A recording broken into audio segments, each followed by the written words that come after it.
A Fiotec tem como missão participar do desenvolvimento científico, tecnológico e inovação em saúde, por meio da gestão compartilhada de projetos ao lado da Fiocruz.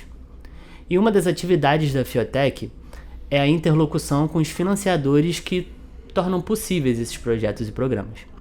Por isso, hoje nós vamos conversar com o Abraão Nepomuceno, nosso analista de integridade e compliance, e com a Lidiane Nascimento, coordenadora de projetos internacionais da Fiotec, que a gente vai conversar um pouquinho sobre as especificidades dessa relação com os financiadores e as premissas que eles exigem. Então, pessoal, tudo bom com vocês? Como vocês estão? Sejam muito bem-vindos. É um prazer tê-lo aqui novamente, Abraão, para quem assistiu a nossa primeira temporada. Eu tô ficando já craque de vir aqui no podcast. Muito obrigado aí pela oportunidade de estar aqui com a minha irmã aqui, Lidiane. Prazer.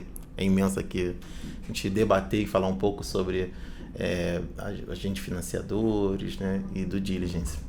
Isso aí. Bom dia, prazer, obrigada pelo convite. Primeira vez aqui com vocês. Vamos falar um pouquinho, né, sobre os projetos internacionais, os financiadores, entender um pouquinho como é que funciona, né? Exatamente. Lidiane, né, que a gente... Lid. Eu queria saber de você, a primeira coisa o que qualifica um projeto como sendo internacional?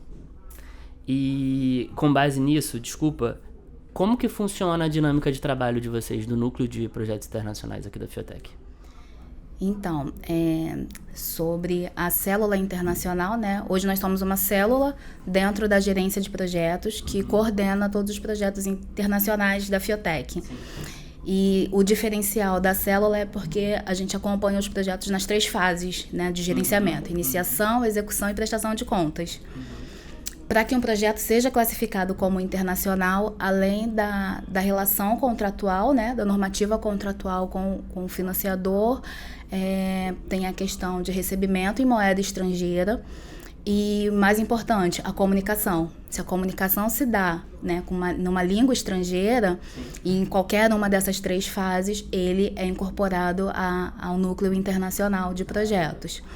Hoje nós temos 238 projetos executados na célula dentro dessas 3 fases, distribuídos em iniciação, execução e prestação de contas. Entendi. E, Lid, como funciona a captação dos recursos para esses projetos? É um movimento da Fiotec ou nós somos acionados em algum momento e lidamos com essas quantias depois? Eles acontecem das 2 formas, né? Os pesquisadores Fiocruz são conhecidos internacionalmente, são referências em diversos estudos e pesquisas. Então, existe esse movimento que a gente fala que é mais receptivo, né? O coordenador acaba captando diretamente, às vezes ele está fazendo um doutorado fora e alguma organização, alguma universidade se interessa pela pesquisa e financia, e aí este recurso entra na Fiotec. Ou de uma forma mais ativa. Na verdade, a gente tem amadurecido bastante. É um dos objetivos do nosso PEPAR, que é aumentar a nossa capacidade de captação de recursos externos. Então, a gente tem investido e amadurecido nisso. E aí, como é que a gente tem feito isso? A gente acompanha os editais internacionais desses financiadores que a gente já tem uma relação.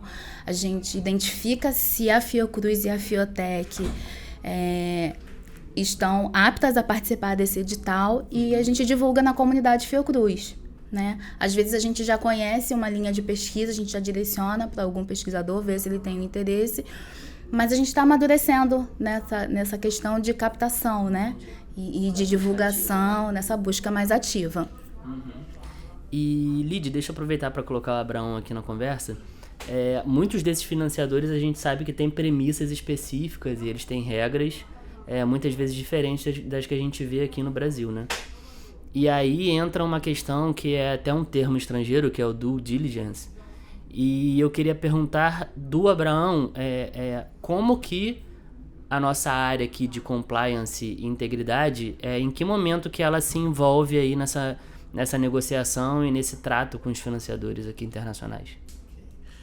Primeiro, essa palavra, né, due diligence, que pode ser diferente para algumas pessoas, né? E due diligence ele é já muito comum, ele ocorre principalmente em operações de compra, investimento, financiamento de organizações, ou quando uma organização quer se relacionar com a outra, ela faz justamente esse due diligence, que, traduzindo para o português, ele é justamente aquela diligência prévia, né? Sim. Então, antes de qualquer organização ela se relacionar com a outra, ela vai justamente verificar o histórico daquela organização, e dentro desse processo de due diligence, né, há uma análise de alguns aspectos importantes daquela organização, o aspecto financeiro, o aspecto jurídico, o aspecto contábil e fiscal. E muitas das vezes, hoje é normal, principalmente dos nossos agentes financiadores, também observar a análise do aspecto de integridade e compliance, de privacidade de dados e de direitos humanos. Nós estamos baseados no Brasil, enfim, então toda a parte que nos demanda sobre trabalho escravo, trabalho análogo à escravidão, trabalho infantil, e a gente tem que estar pronto para poder responder quando um agente financiador ele nos demanda alguma evidência dos nossos esforços para combater todas essas práticas ilegais e também, né, respondê-los também dentro da nossa governança interna. Normalmente entra nessa fase de captação quando a gente identifica se a Fiocruz ou a Fiotec são elegíveis, é o que a gente demanda, né, as respostinhas da Fiotec inteira, todo mundo acaba participando porque são direcionados, né, por áreas, e tem ficado muito mais forte, cada vez mais pesado com relação à integridade e compliance. E como que é feita essa comprovação, Abrão? É algum tipo de relatório, alguma coisa assim? Na realidade, alguns agentes financiadores, eles encaminham um questionário, né?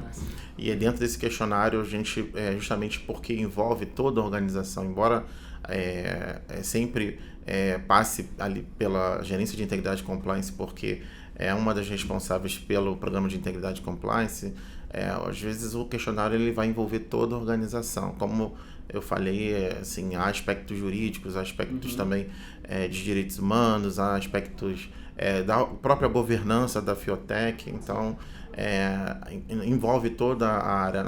O due diligence é justamente a avaliação de riscos, né? Tanto a Fiotec ela é submetida pelos agentes financiadores, quanto a própria Fiotec também, com base em riscos, né, faz a sua própria due diligence em seus fornecedores. Isso é um processo natural, né, e dentro justamente desse arcabouço jurídico que nos faz necessário a gente também avaliar com quem a gente se relaciona e se cumpre a nossa cultura, os nossos valores. Entendi. É algo que se a gente pensar não faria muito sentido ser uma exigência dos financiadores para a Fiotec, e a gente também não aplicar isso aos outros parceiros envolvidos ali na execução dos projetos, né? Justamente. Então eu acho que conseguiu, deu pra gente entender bem o que é o due diligence, assim, na prática, né, Abrão? Que são uma série de respostas que a gente tem que dar ali, né, à instituição que a gente está se relacionando. No mercado é normal que o due diligence ele seja feito às vezes até por uma empresa terceirizada, principalmente nas operações de compra. Mas aqui, nossos agentes financiadores, a gente preza pela fidedignidade dos nossos relatórios, das nossas respostas, das evidências que a gente sempre coloca nas respostas, vem por meio de um questionário, né? A Fiotec ela tem uma estrutura específica para responder de forma rápida e ágil esses agentes financiadores, né, quando eles nos demandam, né, de modo que a gente consiga sempre comprovar ali, estar alinhados ali com a cultura e com os valores daquele agente financiador também, né? Bem legal, Abrão. E foi legal você mencionar isso, porque é um movimento que tem sido feito pela Fiotec e já é até uma marca nossa. Muitos processos que a gente executa aqui, a Fiotec faz por conta própria, né? Por mais que a gente veja no mercado que é habitual que aquele serviço fosse terceirizado para uma outra empresa, realizado por uma outra empresa, a gente faz aqui dentro, né, com as nossas áreas trabalhando em conjunto. E aí, nesse sentido, Lídia, eu queria te fazer mais uma pergunta sobre o processo de internacionalização da Fiotec, que eu acho que passa muito sobre isso, sobre essa maturidade que a gente desenvolveu de executar todos esses processos. E eu queria saber de você, do seu núcleo especificamente, como tem sido o trabalho, como vocês têm se organizado para contribuir com essa internacionalização que também ela está lado a lado ali com a internacionalização da própria Fiocruz, né? Também é uma meta deles para esses próximos anos, né? Sim, ano passado foi divulgada em outubro a portaria da Fiocruz de internacionalização. É bacana esse trabalho porque a Fiocruz tem acionado muito a Fiotec para esse momento. Em agosto do ano passado, nós fomos convidados a fazer parte da Câmara Técnica de Cooperação Internacional da Fiocruz. E, assim, é muito orgulho, porque cada unidade tem sua representação. Então, incluir a Fiotec neste movimento é muito importante. E aí a gente acaba participando dos encontros, são 4 encontros anuais da Câmara Técnica, além dos encontros mensais do Centro de Relações Internacionais da Fiocruz, o CRIS. E nessas reuniões a gente contribui com a experiência, com as ideias, né, colocando as nossas vivências. A área de projetos internacionais, ela ganhou um certo destaque a partir de 2012. Ao longo desses anos a gente tem amadurecido com relação a isso. Então a gente já tem bastante experiência, bastante troca. Existem projetos que são consórcios, então essa questão da due diligence que o Abraão falou, a gente tem que fazer com as outras instituições que são os nossos parceiros. E então é uma experiência importantíssima. A Fiotec já é referência para alguns financiadores internacionais com relação ao gerenciamento dos projetos. A gente consegue atender e acompanhar a Fiotec inteira trabalhando juntos e a gente consegue obter sucesso. E a nossa participação é com a nossa experiência mesmo. Sim. Em muitos projetos, né, Lídia, você comentou agora de consórcios, a Fiotec, ela realmente, a gente já está fazendo um papel de referência para as outras instituições envolvidas, né? Isso, nós estamos, sim, a gente está em uma posição de destaque com alguns financiadores. É bem bacana. A gente tem um consórcio que a gente tem a participação de uma instituição no Peru. E na última reunião, a gente ficou bem feliz porque eles colocaram que todas as nossas exigências por conta de due diligence, eles espelharam para os projetos que eles executam no próprio país com financiamento interno. Então, nós seguimos como referência as nossas normativas, as nossas orientações estão servindo para espelhar vários outros organismos internacionais. Perfeito. Pessoal, olha, muito obrigado. Parece que passou voando, né? Foi bem rapidinho. Eu agradeço muito a conversa, foi muito legal, muito interessante. Eu mesmo não tinha muito contato com o termo due diligence e vim aprender aqui no momento aqui gravando com vocês. Muito obrigado, foi muito legal. Abraão já esteve presente aqui na primeira temporada em alguns episódios com a gente. Espero que volte ainda para outros. E Lidiane, olha, seja muito bem-vinda novamente. Eu quero muito voltar. Obrigado. E essa é a ideia. Gostei. Pessoal, então, a gente encerra aqui mais um episódio do Conecta Fiotec.